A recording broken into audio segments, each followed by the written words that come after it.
Bandeko na nga bana mboka ba Congolais na pesi bino mbote ezanga Zobrata Congo na lingi na loba boye bandeko na ngai bo banda kozwaka ba vraie information na Pasteur Konde bo banda kozwaka ba vraie information na éveil patriotique lelo na lingi na loba boye nazo bangelo gote pe nazo banga mutu te la lingi na loba boye bandeko na ngai ba promesse Félix Tshisekedi eza ba promesse moko boye wana zo promettre peuple congolais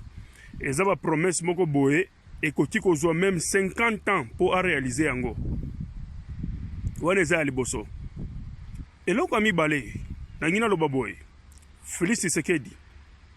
pona nini ozoloba kaka état de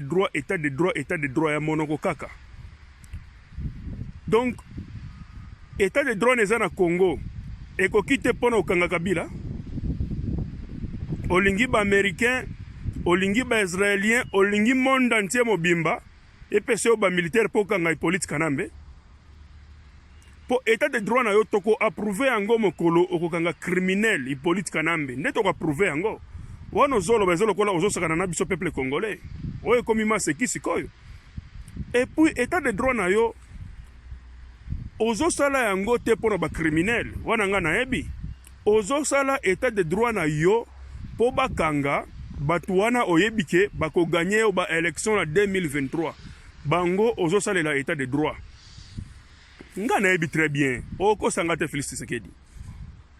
état de droit na yo ozo chanter wana na monoko na yo butu moi eza pona kokanga batu wana oyebike batu oyo na ba élection 2023 bako gagner ngai. Bon pour ngai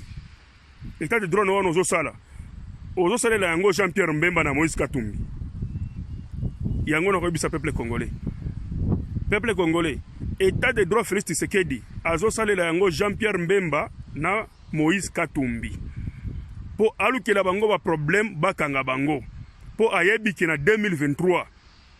Moïse Katumbi na Jean-Pierre Mbemba bazaba morceau dire eza batu wana Félix azo chanter état de droit na monoko na ye eza pona batu mibale wana lobi yango vérité eza pona état de droit ko salisa peuple congolais te. Vital Kamerhe bakangi ye mais bakangi ye pona nini po likambo mbongo wana Vital Kamerhe wana ezalaki Vital Kamerhe ko tute po mutu alie mbongo wana eza Christian Tshisekedi leki ya Félix Tshisekedi ni mutu aliaki mbongo et puis nde mutu yakaki na kopo wana eza Christian Tshisekedi eza Kamerhe te mais Tshisekedi akangi ye pona nini ayebiki na 2023 eza morceau dire soki na tiki Kamerhe Moïse Katumbi Jean-Pierre Mbemba na kokweya yango zomona ke Félix azo chanter état de droit eza pona batu wana lelo boye bango vérité état de droit wana eza pona ba criminel te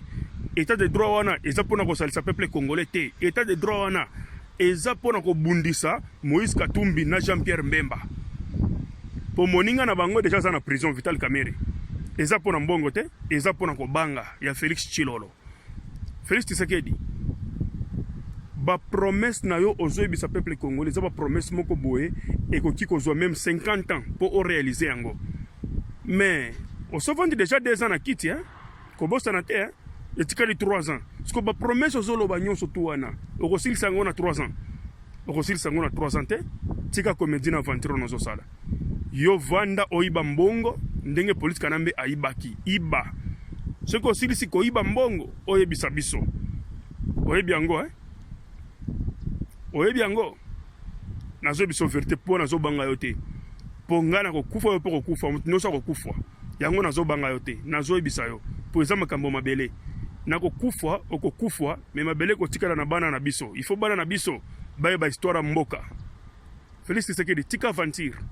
na comédie nozoloba wana état de droit bando banati koloba yango criminel ali boso na Congo mobimba Hippolyte Kanambe ozokanga ete pona nini. Donc état de droit na yo wana olingo salela ngo banani Félix acha aventure tika aventure Félix Tshisekedi bande ko ngai botika kolondela aventure Tshisekedi te boza le kenge na biso yo vérité même vérité na lobby même moko Tshisekedi ayebi yango ke Zobrata lobby ya solo. Merci. Que justice soit faite Oui, justice doit être faite, mais pas n'importe comment. Moi qui vous parle, j'ai 1001 raisons de me venger sur tout ce que j'ai vécu dans ma vie. Et je ne vais pas, si je commence à le faire, commencer simplement avec nos amis du FCC. Dans ce cas, je dois reculer jusqu'aux années du régime du maréchal Mobutu. Mais maintenant, je me pose la question de savoir si je me lance dans une telle entreprise.